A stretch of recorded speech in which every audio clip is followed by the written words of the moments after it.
Good morning students. मी प्राध्यापक doctor Sanjay सावळे, समाजशास्त्र विभाग प्रमुख, KTHM महाविद्यालय, नाशिक.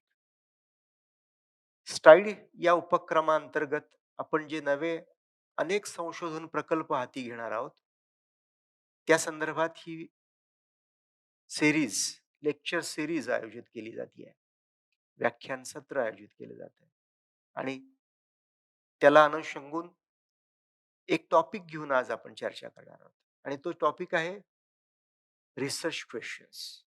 संशोधन प्रश्न. संशोधन प्रश्न म्हणजे काय? संशोधन प्रश्न कसे मांडायचे? संशोधन प्रश्न मांडणं का महत्वाचं आहे संशोधनामध्ये? याची आपण चर्चा करणार आहोत. तेव्हा मुद्दा आहे आपला संशोधन प्रश्न, महत्वाच्या अभ्यास मुद्द्यांचा शोध. या व्याख्यानामध्ये आपण 3 उद्दिष्ट ठेवलेली आहेत. गुणात्मक अभ्यास पद्धतीतील संशोधनाचे प्रश्नांचं महत्त्व काय आहे? नंतर रिसर्च क्वेश्चन्स म्हणजेच संशोधनाचे प्रश्न हे कसे बनवायचे आणि त्याचे प्रकार कोणते आहेत, याची चर्चा आपण आजच्या व्याख्यानामध्ये करणार आहोत. आणि संशोधन प्रश्नाशी संबंधितच आणखीन एक व्याख्यान आपलं होणार आहे. त्याच्यामध्ये उरलेला भाग जो आहे तो आपण पुढच्या लेक्चरमध्ये. ठीक आहे, सुरुवात करूया आपण. मला जर असं विचारलं कोणी की चांगला संशोधक कोण, तर माझं उत्तर असं असेल की ज्याला भरपूर प्रश्न आहेत, ज्याला चांगले, नेमके, चपखल म्हणता येतील असे प्रश्न विचारता येतात आणि भरपूर प्रश्न आहेत ज्याच्याकडं, तो चांगला संशोधक. हा संशोधनाचं आणि प्रश्नांचं एक अतूट नातं आहे. तुम्हालाच प्रश्न विचारल्याशिवाय उत्तर मिळणार नाहीत आणि उत्तर मिळाल्याशिवाय तुम्हाला संशोधन करता येणार.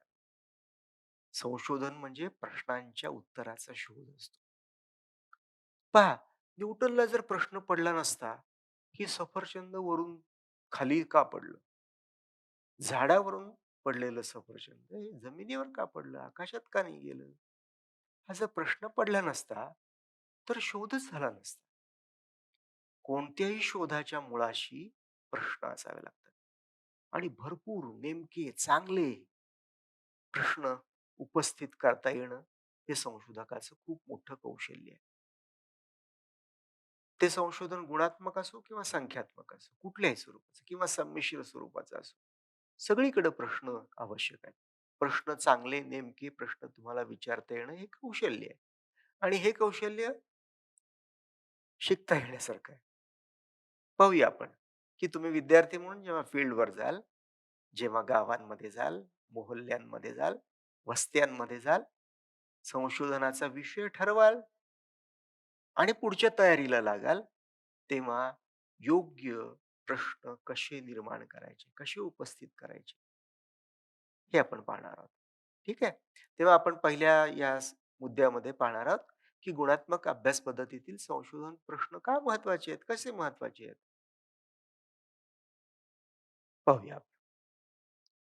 संशोधन समस्येपासून संशोधनाची सुरुवात होते. हां. संशोधनाची सुरुवात कशापासून होते? संशोधनाची एक समस्या आपण ठरवतो.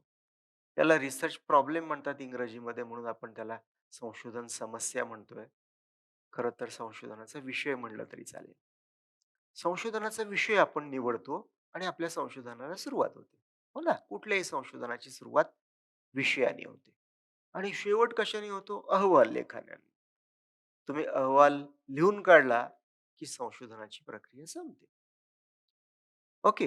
म्हणजे संशोधनाची सुरुवात होते विषयाच्या निवडीने आणि संशोधनाचा विषय निवडायचा, तरी सुद्धा तुम्हाला प्रश्न तुमच्या डोक्यामध्ये असणं हे खूप खूप महत्वाचं आहे.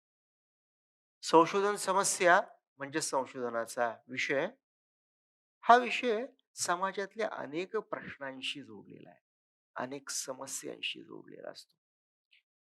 दैनंदिन जीवनामध्ये म्हणजे त्या दारिद्र्य, कुपोषण, उपासमार, स्त्रियांविरुद्ध होणारा हिंसाचार, असेच प्रश्न असले पाहिजेत असं नाही हं.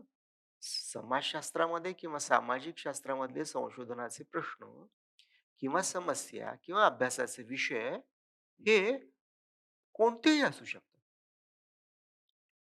की उदाहरणार्थ आजच्या 21व्या शतकामध्ये जागतिकीकरणाच्या पार्श्वभूमीवर वृद्धांचं महत्त्व कमी होत चाललेलं आहे का?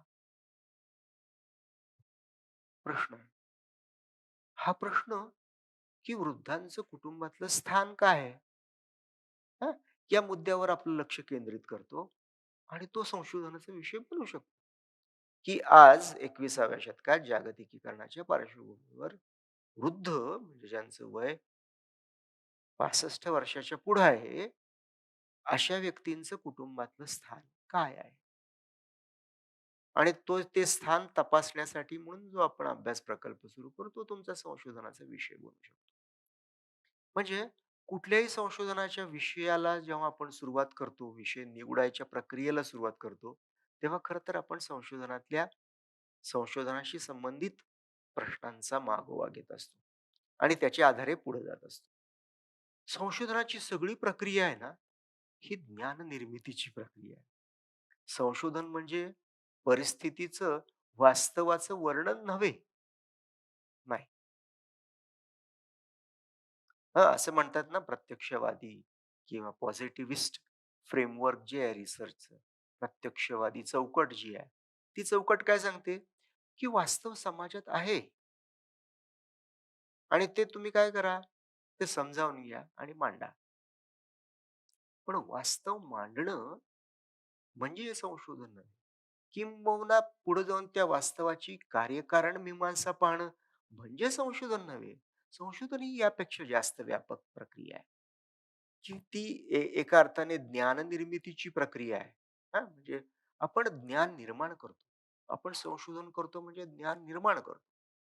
संशोधन ही करण्याची गोष्ट आहे आणि या करण्याच्या गोष्टीमध्ये फक्त वर्णन येत नाही, तर त्या करण्याच्या गोष्टीमध्ये ही एखादी समस्या, एखादा प्रश्न चांगल्या अर्थाने समजावून घेणं आणि त्याच्या पलीकडे जाऊन त्याचं सर्व अर्थाने विश्लेषण करून त्याच्यातले कळीचे मुद्दे उपस्थित करून त्यावर पर्याय काय असू शकतील, त्यावर तोडगे काय असू शकतील, त्यातून काय परिवर्तन करता येईल, या गोष्टीची पण मांडणी आपण करतो, कृतीला दिशा देतो आणि या सगळ्या प्रक्रियेत आपण ज्ञान निर्माण करत असतो. नवीन ज्ञान मांडत असतो. हं? तेव्हा संशोधनाची प्रक्रिया ही प्रचलित ज्ञान काय आहे आणि त्या ज्ञानामध्ये कुठं-कुठं पोकळ्या आहेत. कुठं-कुठं त्या ज्ञानाशी संबंधित मुद्दे जे आहेत, त्या मुद्द्यांचे प्रश्न किंवा त्या मुद्द्यांवर चर्चा झालेली नाही आहे. त्या प्रश्नांवर उत्तर मिळालेलं नाही आहे. असे अनुत्तरित मुद्दे जे आहेत, यांना आपण रिसर्च गॅप्स म्हणतो. या अनुत्तरित मुद्द्यांवर आपण लक्ष केंद्रित करतो आणि त्या मुद्द्यांवर संशोधन करून आपण ज्ञान निर्मितीची प्रक्रिया पुढे नेत असतो. आणि या ज्ञान निर्मितीच्या प्रक्रियेमध्ये संशोधन प्रश्न हे खूप महत्वाचे आहेत.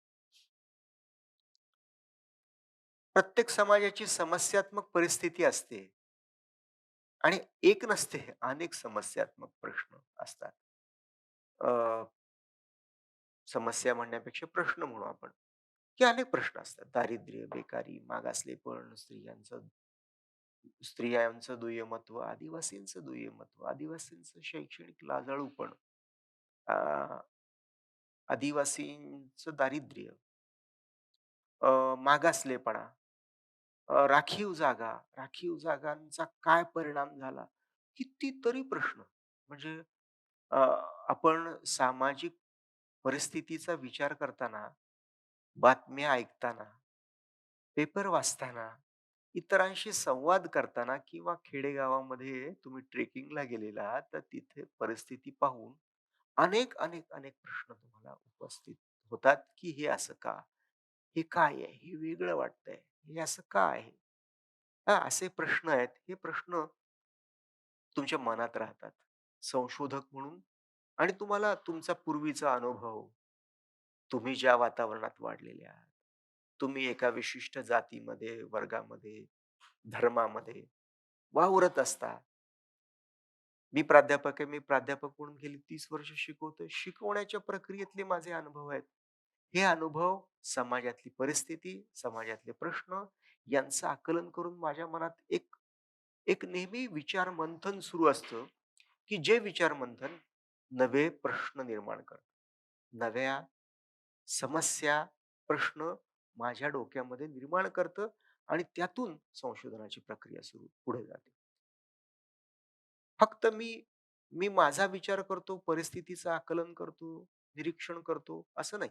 इतरांनी केलेलं निरीक्षण, इतरांनी केलेलं संशोधन हे सुद्धा मला प्रश्न निर्माण करण्यासाठी, संशोधनाचा विषय सुचवण्यासाठी मदत करत असतात. आणि यातून आपण पुढे जात असतो. समाजाची समस्यात्मक स्थिती लक्षात घेऊन आपल्या मनात प्रश्न निर्माण होतात आणि नव्या ज्ञानाचं आव्हान आपल्या समोर निर्माण होतं. नव्या कल्पना, नवे विचार, नवे सिद्धांत यांच्या पार्श्वभूमीवर हे जे काही चाललेलं आहे, याचा मुळापासून अभ्यास करण्याची एक उर्मी आपल्या मनामध्ये तयार होते आणि संशोधनाची प्रक्रिया सुरू होते. सामान्यपणे असं मानलं जातं, की संशोधनाची जी जुनी पद्धत होती, म्हणजे ज्याला पॉझिटिव्हिस्ट फ्रेमवर्क म्हणतात. प्रत्यक्षार्थवादी किंवा प्रत्यक्षवादी अभ्यास पद्धतीनुसार काय करतात संशोधनाच्या सुरुवातीला, की एखादं गृहीतक घ्या आणि ते गृहीतक तुम्हाला तपासून पाहायचंय. ते सिद्ध करायचंय किंवा नाकारायचंय. ते गृहीतक मांडा, ते सिद्ध करायचा प्रयत्न करा. या प्रक्रियेत ते स्वीकारलं जाईल किंवा नाकारलं जाईल अशी माहिती तुम्हाला मिळेल आणि त्या माहितीच्या आधारे तुमचं गृहीतक सिद्ध करा अथवा नाकारा. दोन्हीपैकी काहीही केलं तरी संशोधनाची प्रक्रिया पूर्ण होते तुमची. निष्कर्ष मांडले जातात. संशोधनाची प्रक्रिया संपते. आता हे अ, याच्यामध्ये खरं तर खूप बदल झालेला आहे. अगदी संख्यात्मक अभ्यासामध्ये सुद्धा आता हीच एक सरळ धोपट वाट राहिलेली नाहीये. पण ही जी वाट आहे, की गृहीतक आधी मांडा आणि ते गृहीतक नाकारण्याच्या किंवा स्वीकारण्यासाठी म्हणून संबंध संशोधनाची प्रक्रिया करा. याच्यामध्ये आता खूप बदल झालेला आहे. हां, तेव्हा आता या पलीकडे जाऊन आपल्याला विचार करायला पाहिजे. दुसरं, की संशोधन विषय आपण ठरवतो ना, तेव्हा संशोधन विषयाला आपल्याला नेमकं नेमकं बनवावं लागतं किंवा ते पार पाडण्यायोग्य असा प्रकारचा संशोधन प्रकल्प आपल्याला बनवावा लागतो. आता पार पाडण्यायोग्य म्हणजे काय? की आपण एखादा संशोधन प्रकल्प घेतला समजा, की आपण समजा ठरवलं, की महाभारतकालीन समाज जीवन अभ्यासायचा आहे. तर हा खूप विषयच इतका वेगळा आणि हे महाभारतकालीन समाज जीवन तुम्हाला साहित्याच्या अंगाने अभ्यासता येईल.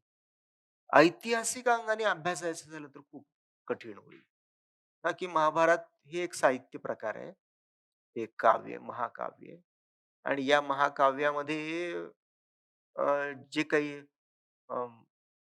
महाभारतामध्ये म्हणजे कौरव आणि पांडव आणि त्यांचं कौटुंबिक जीवन आणि त्या काळातला समाज कसा होता, त्या काळातलं राज्य कसं होतं, त्या काळातली अर्थव्यवस्था कशी होती, याचा आपण लिटरेचरच्या अंगाने अभ्यास करू शकतो.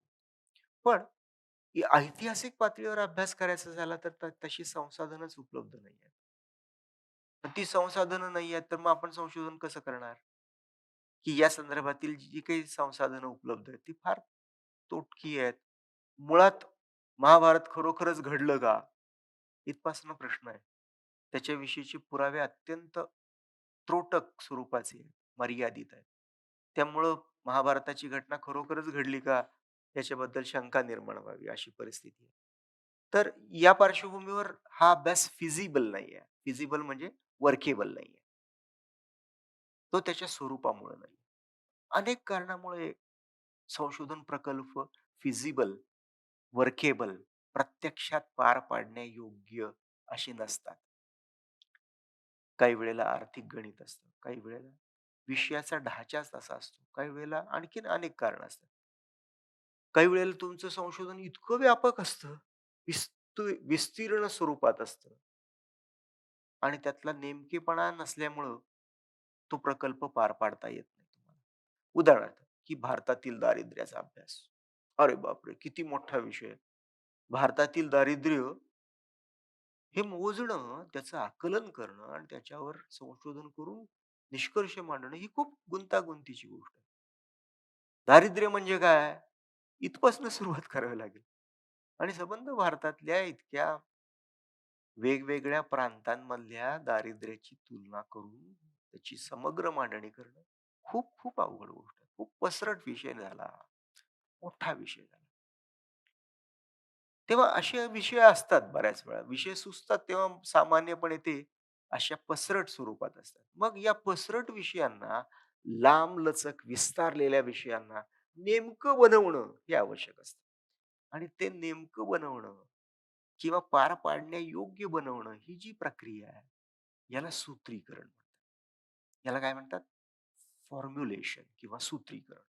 म्हणजे तो अभ्यास विषय आटोक्यात आणणं, नियंत्रणात आणणं, छोटा बनवणं, पार पाडण्यायोग्य बनवणं, सुस्पष्ट बनवणं. हां, ही जी प्रक्रिया आहे याला फॉर्म्युलेशन. आणि कुठल्याही संशोधनामध्ये मग ते गुणात्मक असो किंवा संख्यात्मक असो, फॉर्म्युलेशन खूप खूप महत्वाचं आहे. आणि चांगल्या रीतीने फॉर्म्युलेट केलेला रिसर्च हा काम करायला खूप पुढं सोपा जातो. तर क्रेसवेल की ज्यांनी खूप एक चांगलं पुस्तक लिहिलं अभ्यास पद्धती शास्त्रामध्ये. ते म्हणतात, "primary importance of framing the research question is that it narrows down a broad topic of interest into a specific area of study." म्हणजे कोणत्याही प्रकारच्या संशोधनाच्या सूत्रणामध्ये चांगले संशोधनाचे प्रश्न काय करू शकतात? ते तुमच्या पसरट विषयाला नेमकेपणा आणून देतात आणि म्हणून ते महत्वाचे. सूत्रण काय करायचं? कारण समस्येचं सूत्रण करणं म्हणजे तुमच्या संशोधन विषयाला आटोक्यात आणणं, नेमकेपणा, स्पष्टपणा निर्माण करणं. तर हे म्हणजे उद्दिष्ट काय आहे आपलं आणि त्या उद्दिष्टापर्यंत जाण्याचे मार्ग निश्चित करणं आहे. समजा मला इथून दिल्लीला जायचं. तर दिल्लीला जायचं आहे, दिल्ली हे गाठायची आहे हे माझं उद्दिष्ट आहे. मग हे उद्दिष्ट गाठण्यासाठी मला मार्ग, माझी प्रक्रिया सगळी आटोपशीर बनवावी लागेल ना. मला हे ठरवावं लागेल, की दिल्लीला विमानाने जायचंय का ट्रेनने जायचंय? विमानाने जायची सुद्धा सोय आहे. सध्या पर्याय तो उपलब्ध आहे नाशिकमधून.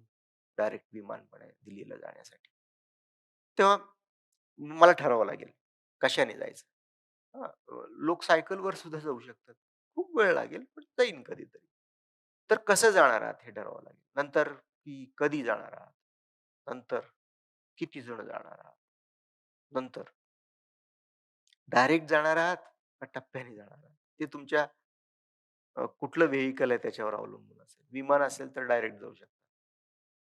ट्रेन असेल तरी सुद्धा मजल दर मजल करत कधीतरी पोहोचू आपण. मला वाटतं जवळ-जवळ 1 दिवस लागतो. पाऊण दिवस वगैरे लागतो. तर त्याच्यावर अवलंबून आहे. हां, मग कसे जाणार आहात? किती दिवसासाठी जाणार आहात? वगैरे, वगैरे. त्याच्यासाठीची आर्थिक तरतूद काय आहे? असे सगळे मुद्दे आपल्याला घ्यावे लागतील. आणि हे मुद्दे जेव्हा स्पष्ट करत जातो, तेव्हा इथून दिल्लीला जाण्याची प्रक्रिया जी आहे, ती आपली सूत्रीकरण झालेली असेल, फॉर्म्युलेट झालेली असेल. तसं संशोधन हे अंतिम ठिकाण डोळ्यासमोर ठेवून केलेला प्रवास आहे. अंतिम ठिकाण काय आहे? की मला या विषयावरचं नवीन ज्ञान मांडायचंय, प्रस्थापित करायचं आणि त्यासाठीचा हा प्रवास आहे. मग त्यासाठी मी कशा-कशाचा आधार घेणार आहे? मी सिद्धांतांचा आधार घेणार आहे. मी वास्तवाचा आधार घेणार आहे. सध्या जे प्रचलित वास्तव आहे. डेटा, वास्तव ते गोळा करावं लागेल मला. ते कुणाकडे आहे? ते माणसांकडे आहे. ते परिस्थितीमध्ये आहे. सामाजिक जीवनामध्ये दडलेलं आहे. ते मला एक्सप्लोर करायचं. हां, ते मला बाहेर काढायचं. ते ऑलरेडी आहे. ते मला लोकांशी संवाद करून, चर्चा करून, निरीक्षण करून ते बाहेर काढायचं, ते मिळवायचं. म्हणजे इतरांनी केलेलं संशोधन ज्याला दुय्यम माहिती आपण म्हणतो. ती दुय्यम माहिती सेकंडरी सोर्सेस, सिद्धांत आणि वास्तव यांच्या आकलनानंतर आपण नवीन ज्ञान निर्माण करतो. तेव्हा अ, संशोधन विषयाचं सूत्रण करून आपण विषय टोकदार बनवतोय, केंद्रित बनवतोय, कृतिशील बनवतोय आणि यामुळं आपल्याला संशोधनाची प्रक्रिया सोपी बनते, वेळ वाचतो, निराशा टाळता येते. आणि या विषयाच्या सूत्रीकरणामध्ये जसं संशोधन प्रश्न महत्त्वाचे आहेत, तशी उद्दिष्ट पण महत्त्वाची आहेत. खरं तर उद्दिष्ट त्याही पेक्षा जास्त महत्त्वाची आहेत. कुठल्याही संशोधनाचं सूत्रीकरण करताना, की हे संशोधन आपण का करतोय? आणि या संशोधनामध्ये नेमक्या कोणत्या मुद्द्यांचा विचार करणार आहोत आपण? हे स्पष्ट करायला. हे खूप खूप महत्त्वाचं आहे. मग आता पहा, की मी माझ्या पी-एच-डीसाठी की माझ्या म्हणजे मी संपूर्ण ग्रामीण रोजगार योजना आणि रोजगार हमी योजना यांचा तुलनात्मक अभ्यास नाशिक जिल्ह्याच्या पार्श्वभूमीवर केला होता.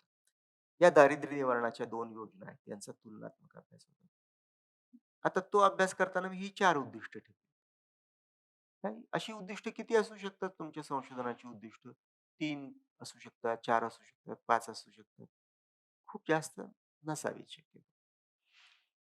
आणि यापैकी पहिलं उद्दिष्ट माझं असं होतं, की रोजगार हमी योजना आणि संपूर्ण ग्रामीण रोजगार योजना यांचं ॲडमिनिस्ट्रेटिव्ह मेकॅनिझम कसं आहे? प्रशासकीय व्यवस्था कशी आहे? आणि प्रत्यक्षात त्याची कार्यवाही, इम्प्लिमेंटेशन होण्यासाठीची प्रोसेस काय आहे? नंतर की ग्रासरूट लेव्हलवर हे 2 प्रकल्प कसे चालतात? प्रत्यक्षात अंमलबजावणीच्या पातळीवर कसे चालतात? नंतर त्यांचा तुलनात्मक अभ्यास आणि शेवटचा आहे, की या संशोधनाच्या आधारे काही सूचना देणं, काही दुरुस्त्या सुचवणं, काही सजेशन्स देणं. अशी 4 उद्दिष्ट ठेवून मी संशोधनाची प्रक्रिया माझी पी-एच-डीची प्रत्येक संशोधनाला अशी उद्दिष्ट ठरवण्याने आपण तो विषय सुस्पष्ट करत जातो, नेमका करत जातो. आणि पहा, की ही उद्दिष्ट आपण फिक्स केली ना, की मग या उद्दिष्टांना धरून पुढची सगळी प्रक्रिया सुरू होते. या उद्दिष्टांना धरून गृहीतकृत्य, संशोधनाचे प्रश्न आणि ती पुढची सगळी प्रक्रिया या उद्दिष्टांशी जोडलेली असते. अगदी निष्कर्ष मांडताना सुद्धा आपल्या डोळ्यासमोर ही उद्दिष्ट समोर असायला पाहिजे. जनरली हायपोथेसिस मांडून सुरुवात केली जाते. हायपोथेसिस म्हणजे काय? गृहीतकृत्य म्हणजे काय? तर गृहीतकृत्य हे एक तात्पुरतं विधान असतं संशोधनाचं तात्पुरतं विधान, की जे खरं पण नाही आहे, खोटं पण नाही आहे. ते तुमच्या पूर्वज्ञानावर, पूर्व अभ्यासावर, पूर्व अनुभूतीवर आधारलेलं असू शकतं. उदाहरणार्थ, की कोविड अजून वर्षभर जाणार नाहीये, टिकून राहणार आहे. अशा प्रकारचं एक हायपोथेसिस मांडू शकतो कोणी. म्हणजे कोविड कधी जाणार याच्यावर संशोधन आपण करतोय आणि म्हणतोय आपण, की कोविड अजून 1 वर्षभर तरी जाणार नाही, टिकून राहणार. मग त्याची 4थी लाट येईल, 5वी लाट येईल वगैरे, वगैरे. 1 वर्षभर तरी. आता हे भाकीत आहे. हे भाकीत हे भाकीत युक्त विधान हे हायपोथेसिस आहे. याला गृहीतकृत्य म्हणतात. आणि जे खरं आहे का माहीत नाही. खोटं आहे का माहीत नाही. ते खरं का खोटं कधी सिद्ध होईल? तथ्य गोळा केल्यानंतर 1 वर्षांनी सिद्ध होईल. पण त्यासाठी म्हणून मी एक पार्श्वभूमी म्हणजे मी समजा मेडिकलमधला एक्सपर्ट आहे. अलीकडे बरेच असे डॉक्टर्स आहेत संग्राम पाटील, डॉक्टर रवी गोडसे, अमेरिकेतले हे डॉक्टर आहेत आणि हे खूप वेगवेगळ्या गोष्टींचा कोविडच्या संदर्भातल्या गोष्टींचा अभ्यास करतात आणि YouTubeवर अ, Twitterवर आपली मतं मांडत असतात. तसा समजा मी खूप अभ्यास केलेला आहे आणि त्या अभ्यासाच्या आधारे हे मी विधान केलेलं आहे. तर हे विधान मला सिद्ध करायचंय. कोविड 1 वर्ष जात नाही. मग मला अशा प्रकारची माहिती पुढच्या संबंध वर्षभरामध्ये गोळा करायची, की जेणेकरून मी माझं हे जे गृहीतकृत्य धरलेलं आहे मनामध्ये, ते सिद्ध होईल. कदाचित ते नाकारलं पण जाऊ शकेल, पण ते माझे निष्कर्ष असतील. म्हणजे अशी गृहीतकृत्य डोळ्यासमोर ठेवून संशोधनाची प्रक्रिया सामान्यपणे सुरू होते. कुठं? संख्यात्मक अभ्यासामध्ये, प्रत्यक्षवादी पद्धतीच्या अभ्यासामध्ये. आणि काय होतं माहिती का, की अशी गृहीतकृत्य धरून तुम्ही अभ्यासाला सुरुवात केली, की तो अभ्यास खूपच मर्यादित राहतो. आणि त्या अभ्यासामध्ये ते गृहीतकृत्य स्वीकारायचं किंवा नाकारायचं या उद्देशाने आपण डेटा गोळा करत राहतो, माहिती गोळा करत राहतो आणि त्याचे निष्कर्ष पण साधारणपणे तसेच येतात आणि त्या दरम्यान बरेच प्रश्न अनुत्तरित राहतात आणि सामाजिक वास्तव या पद्धतीच्या प्रक्रियेतून खऱ्या अर्थाने आपल्या हाताशी येतच नाही. त्यामुळे जे ज्ञाननिर्मिती, ज्ञानमांडणी वगैरे, वगैरे अशी उद्दिष्ट आपण ठेवलेली आहेत, तर त्याच्याकडे कसं जाणार आपण असा प्रश्न निर्माण होतो. म्हणून गृहीतकृत्य ही संख्यात्मक अभ्यास पद्धतीमध्ये वापरली जातात आणि बहुतेक वेळेला ही सामाजिक शास्त्रांच्या बाहेरच्या शास्त्रांमध्ये उदाहरणार्थ नैसर्गिक विज्ञानशास्त्र. तर तिथं या प्रकारची गृहीतकृत्य ही मांडली जातात आणि ती सिद्ध करणं किंवा नाकारण्यासाठी डेटा गोळा केला जातो, प्रयोग केले जातात. तशा प्रकारची संधी आपल्याकडं सामाजिक शास्त्रामध्ये तुलनेने कमी आहे. सामाजिक शास्त्रामध्ये गृहीतकृत्य फारशी उपयुक्त नाहीये, विशेषतः गुणात्मक अभ्यासामध्ये. मग आपण त्याच्याऐवजी काय करूया? आपण गृहीतकृत्य नकोच मांडायला. गृहीतकृत्य म्हणजे काय मी पुन्हा एकदा सांगतो. गृहीतकृत्य म्हणजे की आपण ज्या विषयावर संशोधन करतो आहोत, त्या विषयाच्या संदर्भात आपल्या पूर्वज्ञानाच्या आधारे, आपल्या अनुभवाच्या आधारे, पूर्व वाचनाच्या आधारे आपण तात्पुरती काही विधानं डोळ्यासमोर ठेवतो. त्या विधानांना आपण गृहीतकृत्य किंवा हायपोथेसिस म्हणतो. याला सिद्धांत कल्पना आपण म्हणतो. आणि या सिद्धांत कल्पना खरे असतात का? माहीत नाही. खोटे असतात का? माहीत नाही. आणि त्या स्वीकारायच्या किंवा नाकारायच्या हेतूने आपण डेटा गोळा करतो. आणि डेटा काय आहे? माहिती काय आहे? तथ्य काय आहेत? त्याच्यानुसार तो स्वीकारला किंवा नाकारला जातो आणि या प्रक्रियेत संशोधन पण संपतं. निष्कर्ष मांडले जातात. तर ही जी प्रक्रिया आहे, ही संख्यात्मक अभ्यास पद्धतीमध्ये सामान्यपणे मांडली जाते. पण गुणात्मक अभ्यास पद्धतीमध्ये ती उपयुक्त नाहीये. ती का उपयुक्त नाही आहे? कारण मगाशी मी सांगितलं, की अर्धवट आहे, संपूर्ण नाहीये. ज्ञान मांडणीच्या प्रक्रियेमध्ये सामाजिक शास्त्रांमध्ये आणि विशेषतः समाजशास्त्रामध्ये आपण अर्थाला महत्त्व देत असतो. अर्थ बाहेर काढणं, वर्तनाचे अर्थ, संभाषणाचे अर्थ, संवादाचे अर्थ. संस्कृती अ, लोक जगतायत. पण कसे जगतायत? 2 पातळ्यावर जगतायत. एक म्हणजे विचारांच्या पातळीवर जगतायत, दुसरी कृतीच्या पातळीवर जगतायत, वर्तनाच्या पातळीवर. आणि या दोन्ही घटकांमध्ये दडलेले अर्थ, दडलेली अ, भावना ही आपल्याला बाहेर काढावी लागते आणि ती बाहेर काढून त्याच्याविषयी त्याच्यातून आपल्याला ही विशिष्ट समाजात विशिष्ट कृती लोक का करतात, विशिष्ट वर्तन का करतात, विशिष्ट आंतरक्रिया का करतात, हे आपल्याला लक्षात येतं. आणि होय किंवा नाही, करतात किंवा नाही करतात, याच्यासाठी गृहीत कृत्य उपयुक्त आहेत. पण त्याच्या पलीकडे जायचं आहे आपल्याला लक्षात घ्या. उदाहरणार्थ, की असा एक प्रश्न विचारला, की तुम्ही स्त्री-पुरुष समानता पाळता का? तर स्त्री-पुरुष समानता पाळतो, असं खूप जण म्हणतील. कदाचित 100% लोक म्हणतील. नंतर पुढचा प्रश्न आपण त्यांना विचारू, की पुरुषांनी स्वयंपाक करायला पाहिजे का? स्वयंपाकात मदत करायला पाहिजे का? याला सुद्धा खूप जण होय म्हणतील. हां, इंग्लंडमध्ये असा प्रश्न विचारला आणि त्याच्यानंतर उत्तर आले, की हो, हो. 100% लोक म्हणाले, पुरुषांनी मदत करायला पाहिजे स्वयंपाकात. पुढचा प्रश्न, की शिक्षण स्त्रियांना द्यायला पाहिजे का? किंवा स्त्रियांना पुरुषांच्या बरोबरीचं शिक्षण द्यायला पाहिजे? ह्याला सुद्धा 100% लोक होय म्हणाले. पहा, की अशा प्रकारच्या प्रश्न विचारण्याच्या प्रक्रियेतून आपण सामाजिक बाबतीतले समग्र आकलन करू शकत नाही. आता पहा, की असा डेटा आला आणि त्या डेटाचं वरून काय मग, अरे इंग्लंडमध्ये पितृसत्ताकता अस्तित्वातच नाही. इंग्लंडमध्ये स्त्री-पुरुष समानता आहे, लिंगभाव समानता आहे. असा त्याचा अर्थ झाला. या प्रश्नांची उत्तरं अशी मिळाली ना, मग काय केलं त्याच संशोधकाने प्रश्नांचं स्वरूप बदलून टाकलं आणि सांगितलं, की महिन्यातून किती वेळा भाजी आणता तुम्ही?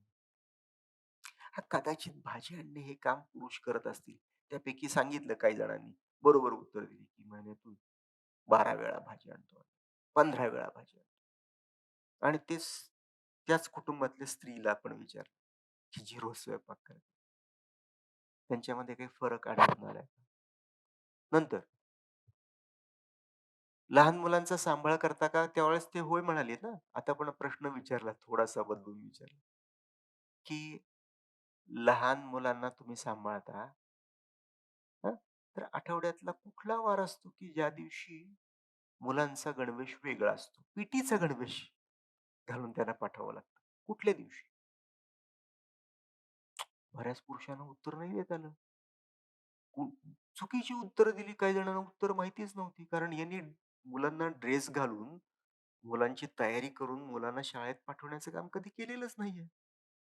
असेच प्रश्न, बारकाईने प्रश्न स्वयंपाकाविषयी विचारले, भांडी घासण्याविषयी विचारले आणि त्यांना त्याची उत्तरं नाही देता आली. म्हणजे ते फसले, अडकले आणि पहा की यातून वास्तव खरं आलं. आणि ते वास्तव असं होतं, की पुरुष तत्वतः मानतात बरेच इंग्लंडमधले पुरुष, की स्त्री-पुरुष समानता असायला पाहिजे. पण प्रत्यक्षात वर्तणुकीमध्ये त्यांची स्त्री-पुरुष समानता पाळली जात नाही. पहा, हे कशाने लक्षात आलं? हे चांगले प्रश्न विचारले आणि हायपोथेसिस गृहीतकृत्यांमधून अशा प्रकारची माहिती मिळणं शक्य नाही. आणि म्हणून आपल्याला संशोधनाचे प्रश्न विचारले पाहिजेत, की जे संशोधनाचे प्रश्न गुणात्मक स्वरूपाचा अर्थपूर्ण रीतीने माहिती मिळवण्यास मदत करतील. आणि असे संशोधनाचे प्रश्न आपल्याला एक किंवा अनेक प्रश्न विचारता येतील. संशोधन प्रश्न म्हणजे काय? संशोधन प्रश्न रिसर्च क्वेशन ज्याला म्हणतो, आरक्यू म्हणतात त्याला. रिसर्च क्वेशन हा असा एक प्रश्न आहे, की ज्याचा अभ्यास किंवा संशोधन करून आपल्याला प्रकल्पाचं उत्तर मिळणार आहे शेवटी किंवा वास्तवासंबंधीची माहिती मिळणार आहे. निष्कर्ष काढले जाणार आहेत. म्हणजे आपण प्रश्न विचारतो, आपले माहितीदार म्हणजे आपण निवडलेले समस्येशी निगडीत असणारे लोक उत्तर देतात आणि त्यांनी दिलेलं उत्तर म्हणजे आपली माहिती आणि त्या माहितीच्या आधारे आपण त्याचं विश्लेषण करून निष्कर्ष काढतो. संशोधनाची ही प्रक्रिया अशी आहे. तर जिथं असे प्रश्न आपण विचारतो आणि माहिती मिळवतो त्याच्या आधारे आणि त्यातून निष्कर्ष काढतो. अशा प्रश्नांना संशोधनाचे प्रश्न म्हणतात. सहसा संशोधनाचे प्रश्न अ, एका विशिष्ट समस्येशी जोडलेले असतात. उदाहरणार्थ, की हा जो प्रश्न विचारला होता इंग्लंडमध्ये, की स्त्री-पुरुष समानता तुम्ही पाळता का? हा प्रश्न कशाशी जोडलेला आहे? एका प्रश्नाशी जोडलेला आहे. समाजाच्या प्रश्नाशी जोडलेला आहे. कुठला आहे तो प्रश्न?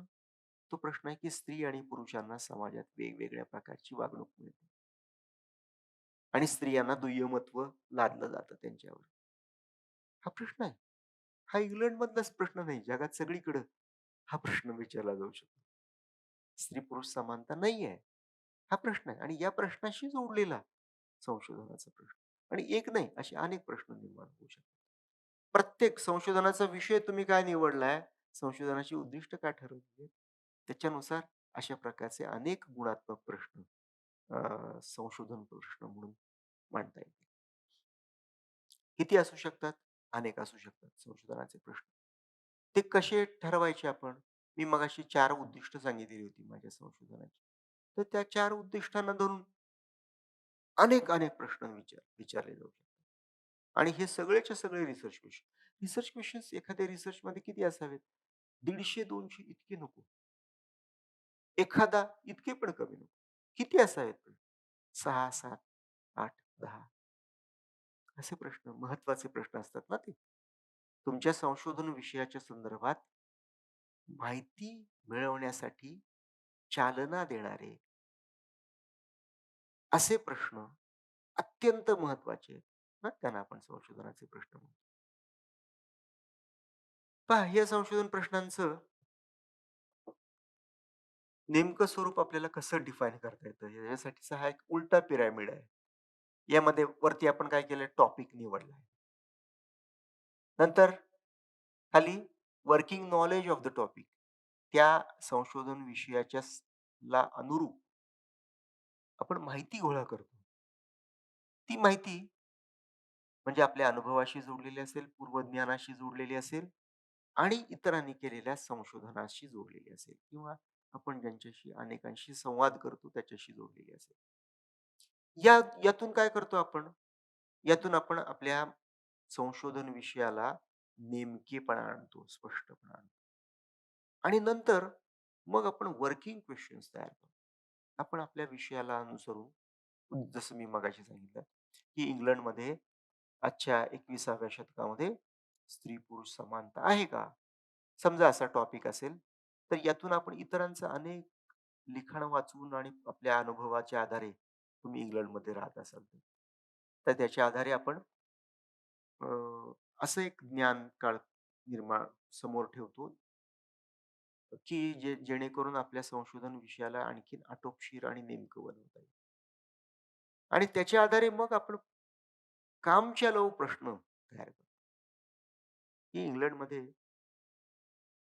पुरुष अजूनही पितृसत्ताक पद्धतीने वागतात का?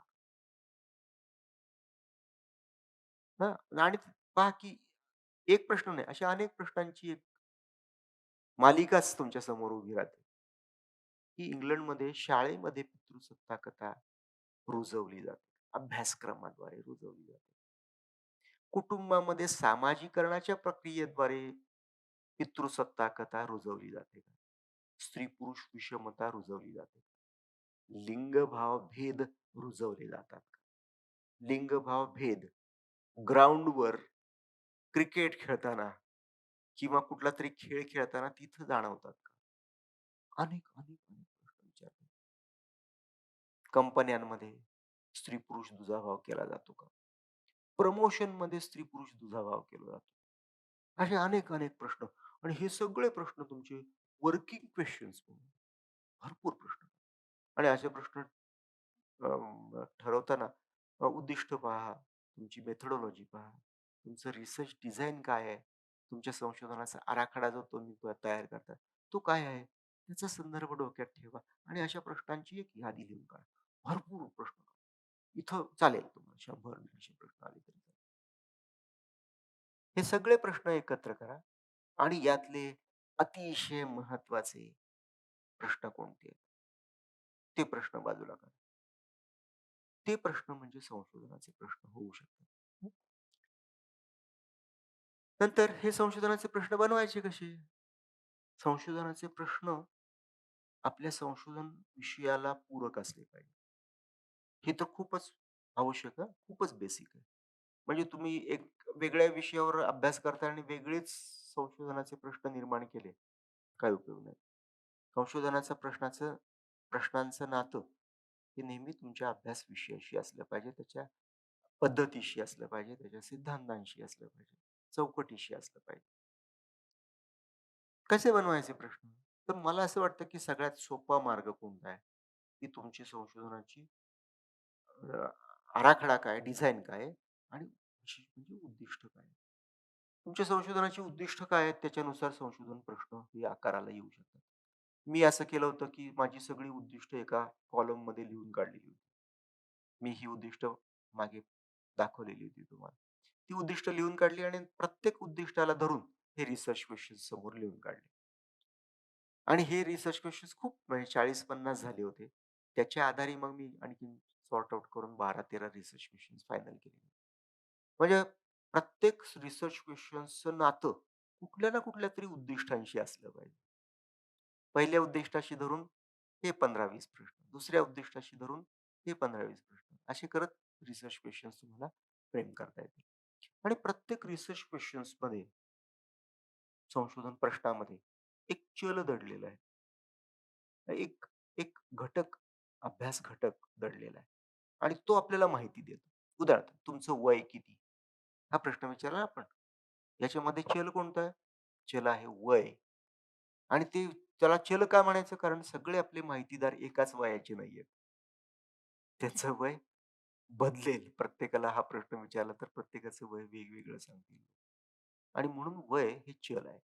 चल म्हणजे ज्याचं मूल्य सतत बदलतं असं. तर प्रत्येक प्रश्नामध्ये जसं चल आहे, आपण चलाच्या पलीकडे जाऊन म्हणू एक अभ्यासाचा विषय दडलेला आहे, मुद्दा दडलेला आहे. आणि त्या विषयासंबंधी आपण प्रश्न विचारतो, म्हणजे त्या मुद्द्यावरची माहिती विचारतो. त्याची माहिती मिळते आपल्याला. तुझं किंवा तुमचं वय किती? 32. 32 हे काय? उत्तर आहे. उत्तर काय आहे? माहिती आहे, की 32 वय आहे, ही माहिती आहे आपल्या दृष्टीने. हां, आणि जसं 32 वय आहे, तसं की तुम्ही कुठे काम करता? उत्तर आलं, सॉफ्टवेअर इंजिनिअर आहे, मल्टीनॅशनल कंपनीत काम करतो. आय-टी पार्कमध्ये काम करतो. आय-टी इंडस्ट्रीमध्ये काम करतो. ओके. आता हे उत्तर आलं. कुठे काम करता? आय-टी क्षेत्रात काम करतो. आय-टी क्षेत्रात कुठे? चल आहे. आय-टी क्षेत्रात काम करतो, उत्तर आहे. नंतर आपण त्याच्यावर इथं समाधान नाही आहोत आपण. याच्या पलीकडे जाऊ, की आय-टी क्षेत्रात तुम्ही काम करता आणि तुमच्या कामामध्ये तुम्ही समाधानी आहात का? आता समाधानी असणं हा मुद्दा आहे. तुमच्या कामामध्ये माझ्या कामामध्ये मी समाधानी आहे. म्हणजे मी रोज सकाळी 7 वाजता जातो. रात्री 10:00-10:30 वाजता घरी येतो. खूप वेळ काम करावं लागतं, पण मी समाधानी आहे. माझ्या काम करताना मी खूप खुश असतो. एखादा असं म्हणेल, एखादा म्हणेल, "नाही, नाही, नाही, खूप तणावाचं काम आहे." प्रचंड मानसिक तणाव असतो. आणि आय-टी क्षेत्रात खूप अशा प्रकारे माझा एकट्याचाच नाही, सर्वांचाच अनुभव आहे. खूप लोक आमच्यापैकी आत्महत्या सुद्धा केलेली आहेत काही जणांनी. ताणतणाव खूप असतात. बऱ्याच जणांना मेंटल सिकनेस आहे आणि मेंटल डिसऑर्डर्स तयार झालेले आहेत आणि त्यामुळे ते सायकियाट्रिस्टची ट्रीटमेंट घेतात. आता पहा की ही माहिती आहे. प्रश्नांमध्ये मुद्दे दडलेले आहेत आणि ते मुद्दे आपल्याला आयडेंटिफाय करायचे. तुम्ही पहा की आता उद्दिष्टानुसार प्रश्न, संशोधनाचे प्रश्न, प्रश्नामध्ये दडलेले मुद्दे, असे मुद्दे काढले ना, की तुम्ही एक मोठा गोल करा संशोधनाचा आणि त्या गोलामध्ये त्या गोलाच्या कडेला ते जे वर्तुळ आहे, त्या वर्तुळाच्या आतल्या बाजूने प्रश्न मुद्दे लिहा ते. उदाहरणार्थ, की काय? समाधान, कामातील समाधान. कुठे काम करतो? कामातील समाधान. नंतर समाधानाची तीव्रता, तणावाची तीव्रता. अशी मुद्दे तुम्ही लिहून काढा. स्त्री आहे का पुरुष आहे? हां, अंतर किती कामाचं? म्हणजे घर आणि कंपनी याच्यातलं अंतर किती? असे सगळे मुद्दे, मुद्दे लिहून काढा. आणि हे सगळे मुद्दे तुम्हाला काय सांगतात? म्हणजे तुमची जात काय? तुमचा धर्म काय? तुम्ही आय-टी क्षेत्रात काम करता, तिथं जातीच्या आधारे भेदभाव होतात का? सगळे असे प्रश्न आपण लिहून काढले ना, एक मोठी इथं मात्र संशोधनाच्या प्रश्नांना जशी मर्यादा आहे, तशी मर्यादा इथं नका ठेवू. सगळे हे मुद्दे आणि या प्रश्नांमध्ये दडलेले मुद्दे लिहून काढले ना, तो जो कॅनव्हास तयार होईल, तो रिसर्चचा कॅनव्हास आहे तुमच्या. तुमच्या संशोधनाचा तो मोठा कॅनव्हास आहे, की ज्या कॅनव्हासवर तुम्ही आता चित्र काढणार आहात. संशोधनाचं चित्र काढणार आहात. तेव्हा या पद्धतीने तुम्हाला संशोधनाचे मुख्य मुद्दे शोधता येतात. संशोधनाचे प्रश्न आणि त्याचे प्रकार पाहूया आपण. संख्यात्मक मी मगाशी सांगितलं, की संख्यात्मक प्रश्न संशोधनाचे प्रश्न संख्यात्मक स्वरूपाचे असतात, गुणात्मक स्वरूपाचे असतात किंवा संमिश्र पद्धतीच्या आधारे निर्माण केले जाऊ शकतात. जेव्हा आपण सांख्यिकी प्रश्न म्हणतो, सांख्यिकी संशोधन प्रश्न, त्यामध्ये नेमकेपणा असतो, त्यामध्ये आकार महत्त्वाचा असतो, संख्या महत्त्वाची असते आणि त्यामध्ये बहुतेक वेळेला समग्राला म्हणजे आपल्या ज्यांचा अभ्यास करायला निघालोय, समजा नाशिक जिल्ह्यातील आदिवासी शेतकऱ्यांचा अभ्यास करायला निघालो, तर आदिवासी शेतकऱ्यांना सरळ धोपटपणे उद्देशून ते प्रश्न असतात. हां, समग्राला उद्देशून असतात. त्यामध्ये खूपच प्रकारची जनरॅलिटी असते. अ, असे गुणात्मक संशोधनाचे प्रश्न असतात. त्यांचा आराखड्याशी अर्थातच नातं असतं आणि उत्तरांचं स्वरूप हो ना असतं, की तुमच्याकडे शेती आहे का? जमीन आहे का? याचं उत्तर काय असेल? हो किंवा नाही. हां, या स्वरूपाचे प्रश्न असतात. संख्यात्मक प्रश्न जे असतात, ते या स्वरूपातले असतात. होय, नाही प्रकारचे किंवा काय, किती, कुठलं धान्य पिकवता? हं. किती वेळा म्हणजे खरीपाचं सीझन घेता, रब्बीचा पण घेता का? वगैरे. याची उत्तरं थोडक्यात हो, ना स्वरूपाची अशा प्रकारची त्रोटक असतात. संख्यात्मक पद्धतीचे प्रश्न हे या प्रकारचे असतात. त्यामध्ये 3 भाग करता येतील आपल्याला. वर्णनात्मक प्रश्न, की ज्याचं उत्तर वर्णनांच्या स्वरूपात मिळेल. तुलनात्मक प्रश्न आणि सहसंबंध पाहणारे प्रश्न. असे 3 प्रकार आहेत. त्यापैकी वर्णनात वर्णनात्मक प्रश्न कसे असतील? उदाहरणार्थ, की भिवंडीमध्ये जातीय दंगली होतात. विशेषतः हिंदू-मुस्लिम धार्मिक दंगली होतात. बऱ्याच वेळा झालेल्या आहेत. अलीकडच्या काळात नाही झालेल्या, पण होतात वरचेवरती. भिवंडी, मालेगाव महाराष्ट्रातली ही यासाठी खूप प्रसिद्ध असलेली ठिकाणं आहेत. अ, आपण इथं त्या लोकांना जाऊन विचारू, आपण धार्मिक दंगलींचा अभ्यास करतोय. तर आपण जाऊन तिथे विचारू, धार्मिक दंगल म्हणजे काय हो? कशाला धार्मिक दंगल म्हणायचं? हं? पहा हा वर्णनात्मक प्रश्न आहे. अशा प्रकारचे अनेक वर्णनात्मक प्रश्न हे विचारले जाऊ शकतात. संख्यात्मक अभ्यास पद्धतीमध्ये सुद्धा ते असू शकतात. नंतर काही तुलनात्मक प्रश्न असतात. उदाहरणार्थ, की महादेव कोळी आणि कोकणा यांच्यामध्ये काय फरक आहे? इथं तुलना केलेली आहे. महादेव कोळींचं एक वास्तव आहे आणि कोकणांचं एक वास्तव आहे आणि त्याची तुलना करणार. मग असा प्रश्न उदाहरणार्थ, की महादेव कोळींना नाशिक जिल्ह्यातल्या महादेव कोळींना जास्त जमिनी आहेत. जमीन धारणा त्यांची जास्त आहे. का कोकणांची जास्त आहे? आणि असं लक्षात येतं आपल्याला, की नाशिक जिल्ह्यामध्ये कोकणांना जास्त जमिनी आहेत आणि महादेव कोळ्यांना कमी जमिनी आहेत. बरेचसे महादेव कोळी भूमिहीन आहेत. आता ही तुलनात्मक आहे. अशा प्रकारची तुलनात्मकता म्हणजे तुम्ही उदाहरणार्थ वडिलांना प्रश्न विचारला एका खेड्यातल्या, की तुम्ही मुलाला कितवीपर्यंत शिकवलं आणि मुलीला कितवीपर्यंत शिकवलं? हा प्रश्न कंपॅरेटिव्ह आहे. तुलना केलेली आहे. मुलाला शिकवलं पोस्ट ग्रॅज्युएशन पर्यंत, मुलीला 12वी पर्यंत. तुलना दर्शवते. मुलीला कमी महत्त्व आहे. मुलीचं लवकर लग्न करायचंय.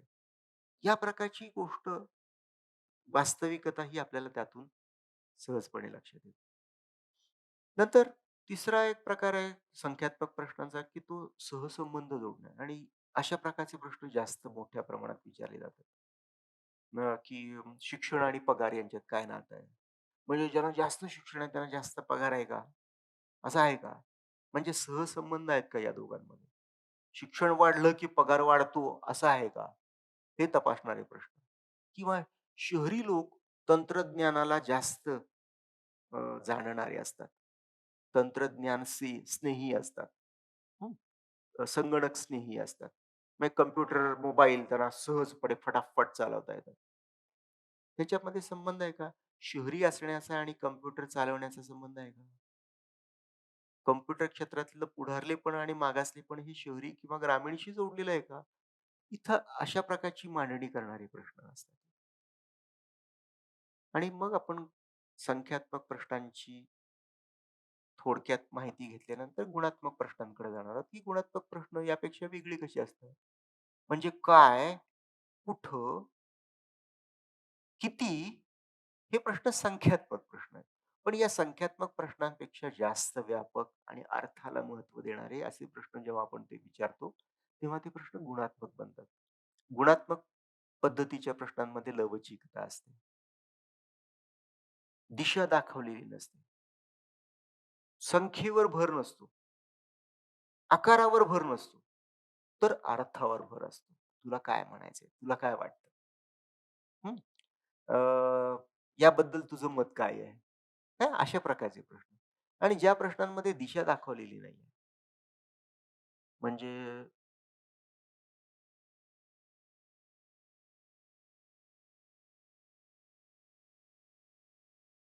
आदिवासी हे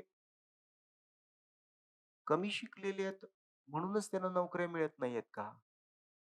असा जर प्रश्न तुम्ही विचारला, तर या प्रश्नामध्येच उत्तर तुम्ही दिल्यासारखं आहे किंवा उत्तराची दिशा दाखवल्यासारखं आहे. आदिवासी कमी शिकलेत म्हणून त्यांना नोकऱ्या मिळत नाहीत का? असा प्रश्न पहा, की मिळत नाहीयेत का? असं म्हण समोरच्या माणसाला दिशा दिसते ना, उत्तराची दिशा दिसते. हां, त्याचा संबंध आहे. तो म्हणे, "हो, हो." म्हणजे त्याला जर विचार करायला आपण वेळच देत नाही. त्याला त्याचं उत्तर मांडायला वेळ देत नाही. तुम्हीच तुमच्या प्रश्नातूनच त्याच्या उत्तराची दिशा दाखवताय. तेव्हा असे प्रश्न इथं चालत नाही. आणि हे प्रश्न अधिक फ्लेक्सिबल असतात. यामध्ये क्रम बदलण्याची लवचिकता असते. त्या प्रश्नांचे मांडणी बदलण्याची लवचिकता असते. आणि मुख्य म्हणजे की काहीतरी शोध घेण्याचा प्रयत्न आहे, वर्णनाचा प्रयत्न आहे, जाणून घेण्याचा प्रयत्न आहे. त्याच्या म्हणजे आपण इथं असे प्रश्न विचारताना, की समोरची व्यक्ती जी आहे, की जी माहिती देणारी आहे, त्याला माहितीदार म्हणतात, इन्फॉर्मंट म्हणतात. तर तो इन्फॉर्मेशन माहिती देणारा जो आहे, माहितीदार, त्या माहितीदाराला ज्ञान आहे, त्याला त्याचा मेंदू आहे, त्याचा विचार करू शकतो, स्वतंत्रपणे विचार करू शकतो. त्याला स्वतःची मतं आहेत, स्वतःच्या भावना आहेत आणि प्राप्त परिस्थितीबद्दल तो विचार करू शकतो. अशा प्रकारची क्षमता आहे याच्यावर आपण विश्वास ठेवतो आणि मग प्रश्नांकडे जातोय, की तुला या परिस्थितीबद्दल काय वाटतं? तुला याच्याबद्दल काय वाटतं? याच्याबद्दलची तुमची मतं काय आहेत? वगैरे. अशा प्रकारचे प्रश्न आपण जेव्हा विचारतो, तेव्हा आपण गुणात्मक प्रश्न विचारण्याच्या प्रक्रियेला सुरुवात करतो. गुणात्मक संशोधनाच्या प्रश्नांविषयी आपण आणखीन सखोल माहिती पाहणार आहोत. पण आजच्या लेक्चरमध्ये एवढंच थांबूया.